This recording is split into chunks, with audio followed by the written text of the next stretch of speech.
Now may the words of my mouth and the meditations of our hearts be acceptable in your sight, O God, our rock and our Redeemer.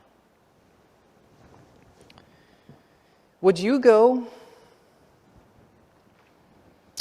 It is of some importance to note that the Apostle Paul, at the time that he was called in the middle of the night by God to Macedonia, he had never even been to Europe before.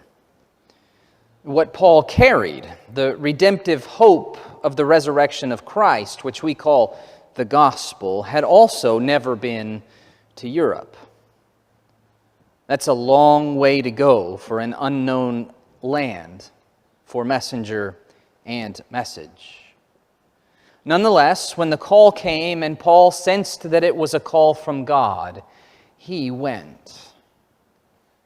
Would you? I once heard the call to go and went, but don't worry, this is not as self-righteous of a story as it may seem at first.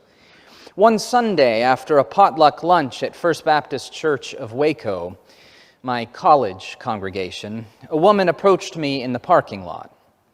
It was a woman I admired very much and had taken quite a liking to.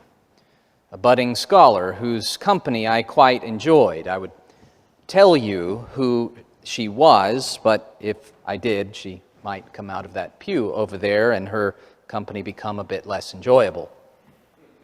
She met me on the way to the car and told me she had been invited by one of the other women to be a part of a women's leadership team to Kenya a few months down the road, and she thought she would go. I tried to be happy about that, but I didn't really like the idea at all. I was quite enjoying spending time with her, and pathetic as it may be, the thought of her absence for a couple of weeks just didn't suit. But the months went by, and it was just a few weeks before she would be leaving, and I was in class at the telecommunications building one day. My professor made an announcement before we started. The university would be sending a team of people on a mission trip to Africa. Don't remind me, I thought. But the university also wanted a documentary crew to tag along and make a movie about the trip. And it was such short notice that the university was willing to pay for half of the trip for anyone who was interested. And he asked, would any of you want to go?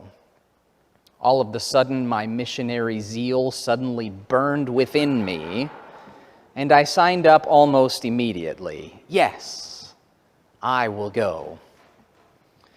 But my following a love interest to Africa, albeit for altruistic purpose, is not the same as the Apostle Paul venturing to an unknown world in the name of resurrection. But to be fair, the question that I started with today isn't the same either. Would you go? See, the question Paul faced isn't really possible anymore for a couple of different reasons. He was asked to take the story of Easter to a strange and distant land. And there aren't any lands that strange and that distant anymore, not really. Not in the same way. In Paul's day, to go to a strange and distant land was to commit to a long and dangerous journey, almost 2,000 years before Rick Steves taught Americans how to go to Europe. Who could know what Paul would see or who he would meet or how well he would be able to communicate or if ever he would be able to return? But in the age of nonstop travel to any city on the planet, there just aren't those kinds of places left in the world. And thanks to technologies like Zoom, we can have face-to-face conversation with anyone, anywhere, anytime. We can't go anywhere now where we don't already know a good bit about the people there, and they know something about us. Paul was also initiating the communication of ideas and ways of being that no one had heard of before. I don't mean to suggest that the story of resurrection has been adopted or even that it should be adopted globally, but it isn't an unknown quantity in many places anymore. The so-called gospel frontiers have wrapped so far around the globe that they've met on the other side. I'm not quite suggesting that we bring all the missionaries home and declare mission accomplished, but I do think that "would you go" means something different now than it did for Paul. But I still want to know, would you go? The understanding of that word "go" began to change for us in 1974 when a man quite accustomed to going came home. Leslie Newbigin, a British missionary, arrived home after 30 years of work in India and was shocked at the state of home. His time in India had him frequently looking into the face of poverty, suffering, and injustice. And upon returning home, he noticed the same realities were everywhere around him there. There were different iterations of those things, of course, but he began to wonder and began to have conversations about the idea of being a missionary in his own home. And out of his work sprang the Gospel and Our Culture Network throughout the UK, New Zealand, and North America. By the late 80s, thinkers here in the U.S. had begun applying Newbigin's ideas specifically to the U.S. One of those thinkers suggested that the United States is a place characterized by air conditioners and automatic garage doors. Huh?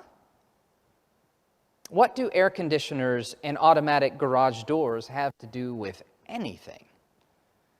Well, the connection is probably more illustrative than it is scientific. But imagine what the world was like before those things. When it got hot in the afternoon or too humid in the house, you had to go outside and sit on the porch for a while. Your neighbors had to do the same thing. Before long, everybody knew everybody, and a true neighborhood was formed in every sense of that word. Now, our homes have the capacity to become bubbles of isolation. To make it worse, we have the ability to walk into the garage, get in the car, raise the door, leave, come back, park, lower the door, get out of the car. We've left the house without ever being exposed to the outside world. We don't have to talk to each other anymore. So, okay, garage doors and air conditioners probably are not literally the culprit, but we do live in a world that has become highly individualized. We, as individuals, don't know our neighbors like we used to. Given that the church is a sum of its parts who don't know their neighbors well, the church doesn't know its neighbors as well as it used to either. You see, to go has as much to do now with our neighborhoods as it does the far reaches of the world. But this has much more than geography. Yes, in bygone eras, the church centralized itself geographically. That is, church was defined as a place where people came to worship, to share ideas, and to have a few meals together. While that is beginning to break down, that same thing happened with the ideas the church held near and dear. The North American church in the last few decades has become very adept at boiling Christian ideas down to 3 points and a poem, or a lesson on how to live your best life now. In a soundbite world, the church has set its teaching up like central points within the landscape of ideas in our world. These are places where people ideologically gather and feel at home within their beliefs and ideas. Except, we find that fewer and fewer people are gathering at these places and around these ideas. If we wish to continue as stewards of this old Easter story, we're going to have to understand that going means something different.